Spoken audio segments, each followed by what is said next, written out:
Potret, Heavy 59 Anniversary Robs John Leven. Dilahirkan dengan nama John Gunnar Leven pada tanggal 25 Oktober tahun 1963 di Stockholm, Swedia, tepatnya di Rumah Sakit Umum Stockholm Selatan. Keluarga Leven pindah ke Upplands Väsby ketika dia berusia 7 tahun. Idola masa kecilnya adalah Sweet and Kiss dan album favoritnya adalah album Live Kiss Alive. Ketika dia berusia 14 tahun dan tidak tertarik pada apapun selain hard rock, sepak bola, dan pesta, neneknya memberinya gitar pertamanya, gitar akustik. Itu meningkatkan minatnya pada musik, dan dia sering berlatih di rumah dengan gitarnya. Tapi dia tidak selalu berlatih. Terkadang dia keluar dengan gengnya untuk menimbulkan masalah, baik untuk dirinya sendiri maupun orang lain. Aku dulu anak nakal, haha. Aku bergabung dengan geng yang selalu merencanakan sesuatu. Hanya lelucon kekanak-kanakan. Tidak ada yang terlalu serius. Band pertama John memainkan lagu Status Quo. Setelah itu ia bermain di band yang berbeda. Tetapi tidak satu pun dari mereka memiliki ambisi yang serius. Dia juga bermain sepak bola. Dan pada pertandingan sepak bola dia bertemu Joey Tempest untuk pertama kalinya. Kemudian John mendapatkan gitar listriknya, yang dibuat sendiri. Teman-teman saya selalu mengeluh bahwa saya menghabiskan terlalu banyak waktu di rumah bermain. Tapi itu adalah gitar yang bagus. Sayangnya gitar itu diremukkan oleh seorang teman yang bermain di band punk. Suatu malam hujan di tahun 1998, John Leven mendapat kunjungan dari temannya John Norum, yang mengatakan kepadanya bahwa bandnya, Force, membutuhkan seorang basis baru. Meskipun John Leven adalah seorang gitaris pada saat itu, dia menerima tawaran itu dan beralih bermain bass di Force. Sampai saat itu dia adalah seorang pembalap motor cross yang bersemangat.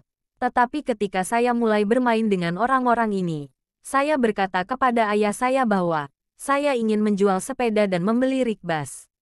Mengapa demikian? Karena aku akan menjadi bintang rock. Dia hanya tertawa tetapi saya mengatakan bahwa saya yakin saya akan melakukannya. Tentu saja.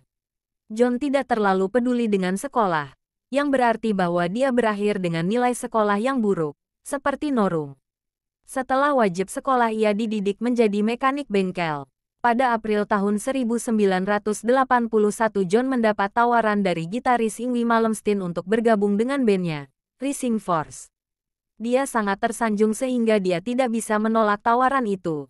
Jadi dia bergabung dengan band. Itu tidak aneh, sungguh. Yngwie sudah menjadi nama besar di Stockholm dan saya sangat terkesan dengan permainan gitarnya.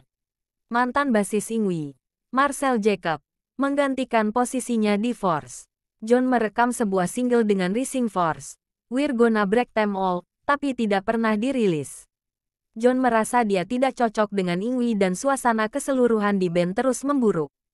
Kami tidak memiliki drummer yang baik. Selain itu saya terbiasa berada di band dengan penyanyi yang bagus. Dan Yngwie tidak begitu bagus. Saya mulai menyesal bergabung dengan band. Jadi saya memutuskan untuk pergi. John tidak bias lebih beruntung dengan waktunya.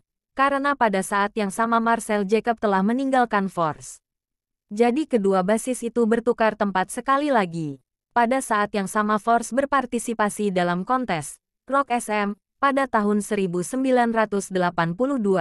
John harus melakukan wajib militernya. Dia tidak selalu mendapatkan hari libur untuk mengikuti kompetisi, sehingga dia sering memutuskan untuk AWOL. Laki-laki yang ingin cuti untuk berpartisipasi dalam kontes olahraga bisa mendapatkannya setiap saat, tapi aku tidak.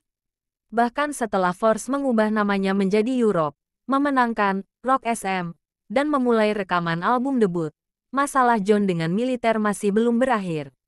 Saya hanya tidak mendapatkan cuti dan saya harus pergi tanpa izin. Ketika saya berada di lapangan, saya harus berjalan 3 mil melewati hutan untuk sampai ke pangkalan, berganti pakaian dan kemudian naik. Itulah cara saya melakukan rekaman album. Tapi Anda memiliki antusiasme anak muda sehingga Anda bisa melewatinya. Akhirnya, tepat pada waktunya untuk tur pertama Europe, ia diberhentikan dari dinas militer. Saat yang tepat. Ketika Joey sibuk menulis lagu untuk album Europe ketiga pada tahun 1985, John ingat riff keyboard yang Joey tulis pada awal tahun 1981 sampai 82. Aku bilang, itu fantastis. Kamu harus menulis lagu. Joey memutuskan untuk melakukannya dan muncul dengan lagu The Final Countdown.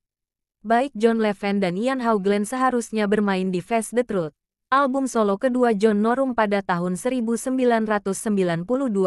Tetapi untuk beberapa alasan itu tidak pernah terjadi. Sebaliknya John Levin membentuk band cover King Sigurd bersama dengan gitaris Thomas Larsson dan Anders Bojvedt, serta vokalis Goran Edman dan drummer Hempo Hilden, yang sebelumnya merekam dan melakukan tur dengan Norum. Setelah merekam beberapa demo pada tahun 1994, Hempo menghubungi Glenn Hughes dan bertanya apakah dia membutuhkan sebuah band. Glenn menerima tawaran itu. Jadi dia menyewa semua anggota King Sigurd, kecuali Goran, untuk merekam album barunya, From Now On.